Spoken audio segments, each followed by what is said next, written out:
our promised land. Beloved, today we stand on holy ground, not because of the soil beneath our feet, but because of the promise over our lives. God is not a man that he should lie, nor the Son of Man that he should change his mind.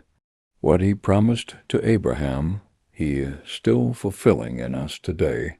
The promise of a land and inheritance, a destiny prepared, preserved, and powerful. So let us return to the covenant, to the original word that birthed a nation and shaped a future. Let us behold our promised land, the geography of God's promise. God said to Abraham in Genesis 15, "Unto thy seed have I given this land, from the river of Egypt to the great river Euphrates." This was not a vague spiritual notion. This was a divine map written by the finger of God.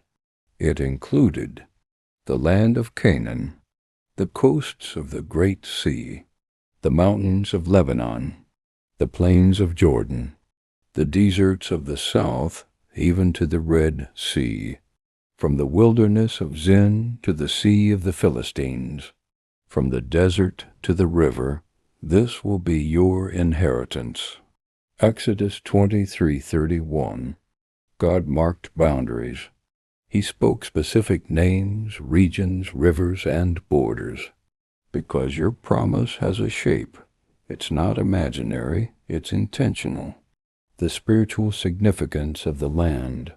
This land was not just real estate, it was covenant estate. It was a place of divine provision, a land flowing with milk and honey, a place of divine presence. I will dwell among you, a place of divine authority. I will drive out the nations before you, a place of rest and worship. You shall call it holy unto the Lord. God didn't just promise land. He promised identity, destiny, and legacy. He said, "Go in and possess it," which means it is yours, but you must take it. It is grace, but it requires faith. It is promised, but it must be pursued. The call to possess what God has given. Beloved, hear me. You do not serve a God of vague dreams. You serve the God of territory, of timing, and of testimony.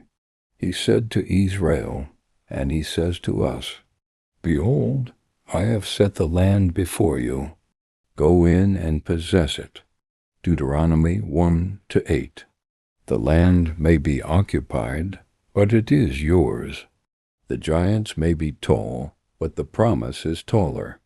The cities may be walled, but the word is stronger. Conclusion. What is your promised land today? For some, it's freedom from addiction. For others, it's the fulfillment of purpose. For families, it's restoration. For churches, it's revival. For nations, it's righteousness.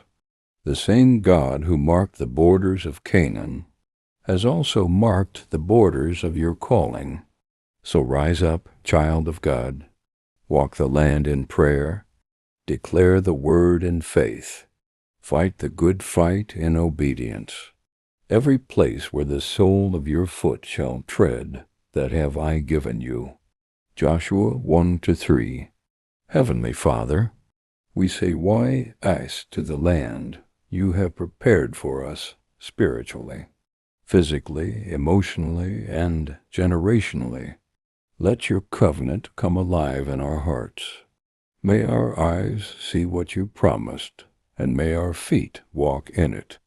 In Jesus' name, amen.